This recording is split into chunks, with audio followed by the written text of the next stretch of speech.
نحمده ونصلي على رسوله الكريم أما بعد فأعوذ بالله من الشيطان الرجيم بسم الله الرحمن الرحيم رب اشرح لي صدري ويسر لي أمري واحلل عقدة من لساني يفقهوا قولي۔ ناظرین، ہماری آج کی گفتگو کا موضوع ہے رمضان کے بعد۔ عید کا دن خوشی کا دن ہے،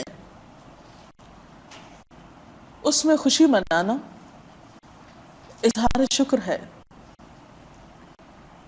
اچھے کپڑے پہننا، تکبیرات پڑھنا، صلہ رحمی کرنا، عزیز و دوستوں سے ملاقات کرنا، صدقہ و خیرات کرنا۔ لیکن عید کے گزرنے کے بعد پھر ہمیں کیا کرنا ہے؟ کیا ہم دوبارہ اسی راستے پر آ جائیں جس پر رمضان سے پہلے تھے؟ کیا سب کچھ وہی شروع کر دیں جو رمضان سے پہلے کرتے تھے؟ ہمیں سوچنا چاہیے کہ اللہ تعالیٰ نے ہمارے لیے رمضان کا مہینہ کیوں بھیجا؟ اس سے کیا مقصود تھا اور کیا وہ مقصود ہمیں حاصل ہوا؟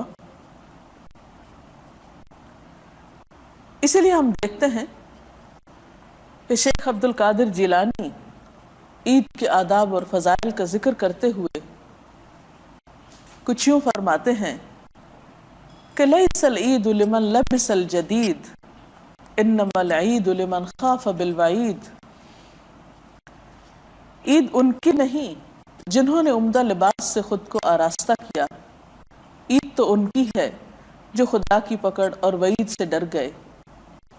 یعنی رمضان میں یہ احساس جاگزیں ہو جانا چاہیے ہم سب کے اندر کہ عید کی خوشیوں میں بھی یہ نہ بھولیں کہ جس طرح رمضان کا مہینہ ختم ہو گیا، اسی طرح ہماری زندگی بھی ایک دن اپنے اختتام کو پہنچے گی، اور پھر آخرت کی زندگی کا پہلا دن کیا خوشیوں کا دن ہوگا یا پھر اللہ تعالیٰ کی ناراضگی کا؟ پھر وہ کچھ یوں کہتے ہیں لیس العید لمن تبخر بالعود انما العید لمن تاب ولا یعود۔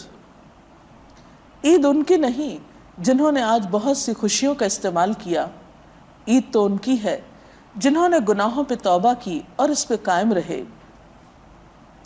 لیس العید لمن نصب القدور انما العید لمن سعد بالمقدور۔ عید ان کی نہیں جنہوں نے آج بہت سی خوشبوؤں کا